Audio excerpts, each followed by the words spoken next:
With the COVID pandemic pretty much in the rear-view mirror now, it's crucial for us to not lose sight of another even more deadly, clear and present danger to global health, namely the obesity pandemic.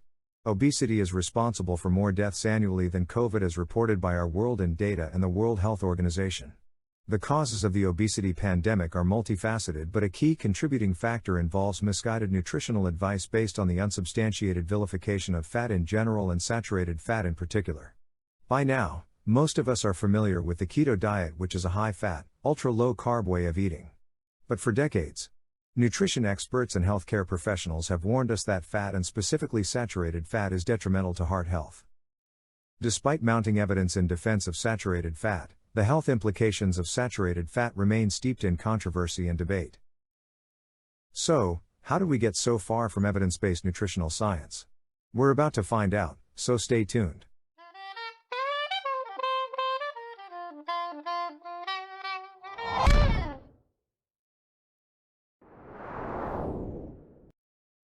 To understand how the dispute started, we need to go back to an event in 1955 that set the stage for the heated debate surrounding this previously benign macronutrient.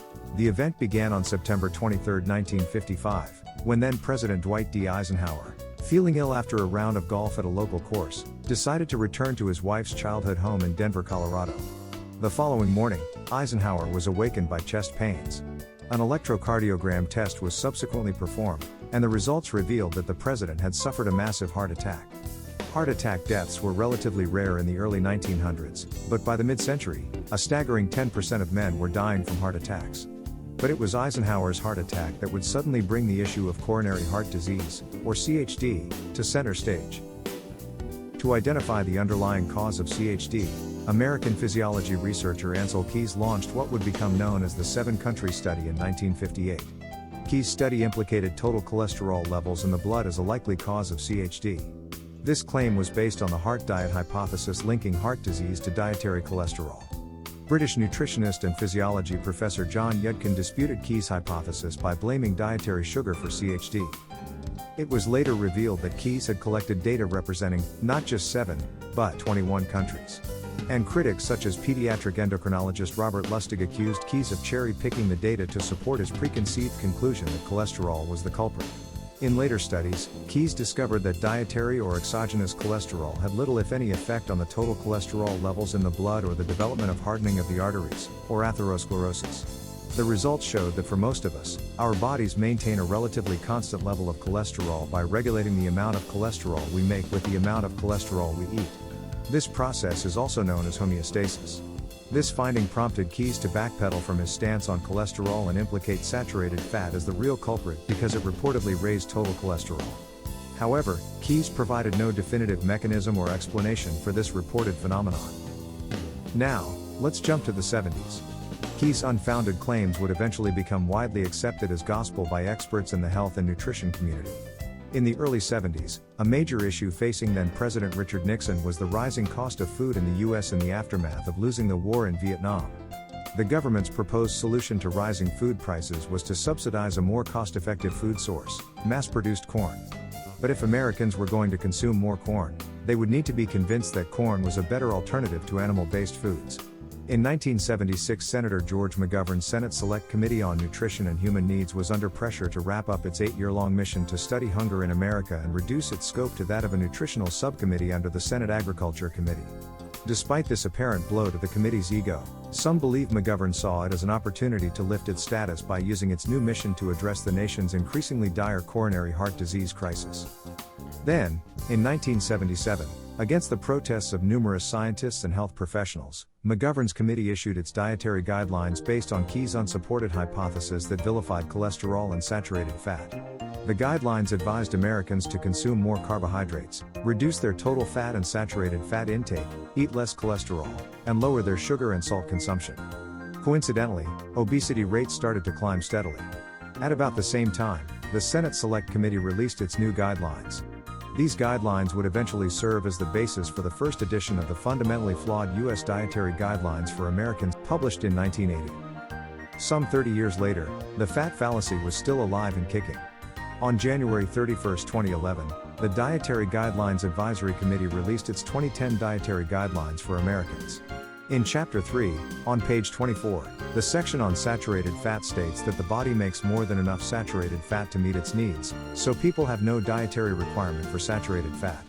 It went on to say that a strong body of evidence indicates that a higher intake of most dietary saturated fatty acids is associated with higher levels of blood total cholesterol and low-density lipoprotein cholesterol, LDLC. Higher total and LDL cholesterol are considered, by some, to be risk factors for cardiovascular disease.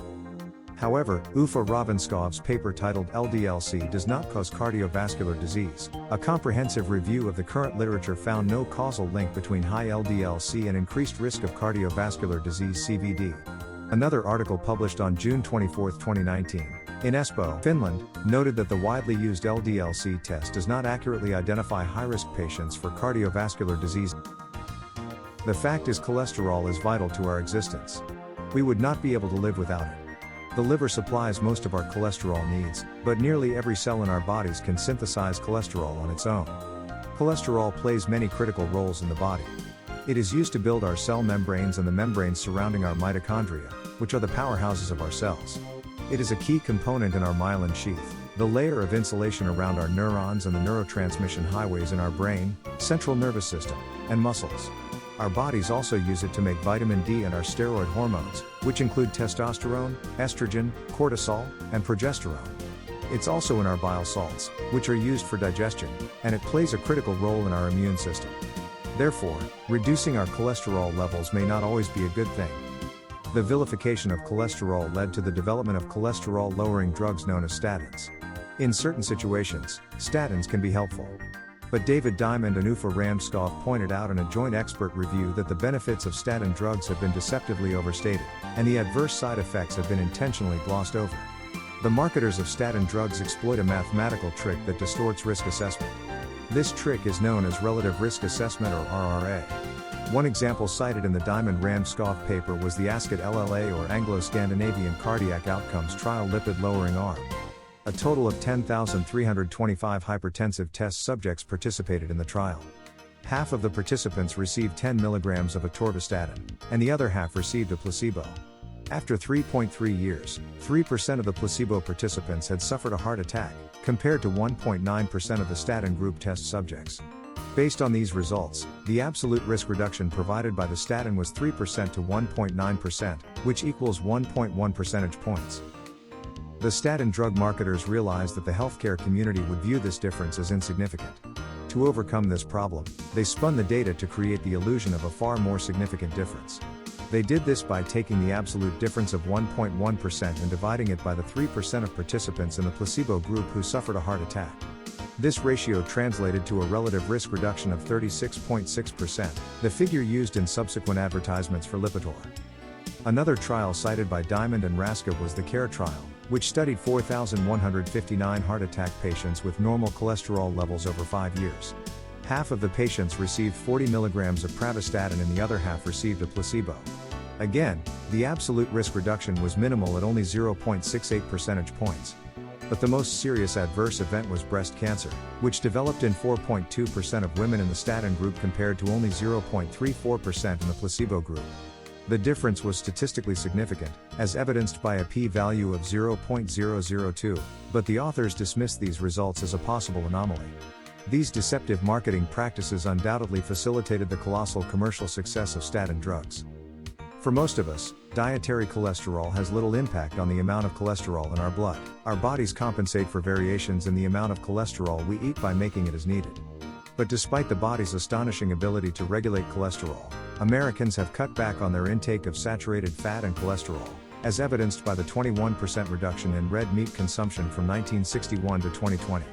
However, over this same period, there was a steep rise in their consumption of unsaturated, industrially processed bean and seed oils. A Pew Research Center article titled "What's on Your Table? How America's Diet Has Changed Over the Decades" reported that in 2015 Americans consumed 29% more grains, mostly in the form of bread, pastries, and other baked goods, than in 1970. Therefore, it seems that people have been following the main dietary guidelines, which advise us to reduce saturated fat and cholesterol while raising the amount of carbohydrates in our diets. So, if we follow the experts' advice, why are we getting fatter and sicker? The most reasonable explanation seems to be that there must be a fundamental flaw in the expert's advice. So, for most people, there's no physiological reason to completely dismiss an ultra-low-carb high-fat diet such as the keto diet because based on the latest evidence, our fear of fat and cholesterol is, for the most part, unfounded. In the next video, we'll examine how our increased consumption of bean and seed oils has impacted our health over recent decades, and we'll take a close look at the woman who stood up to big food companies to ban toxic byproducts of those so-called healthy vegetable oils. Thanks for joining me today. I hope you found this video helpful. Don't forget to like, comment, and subscribe for more videos like this.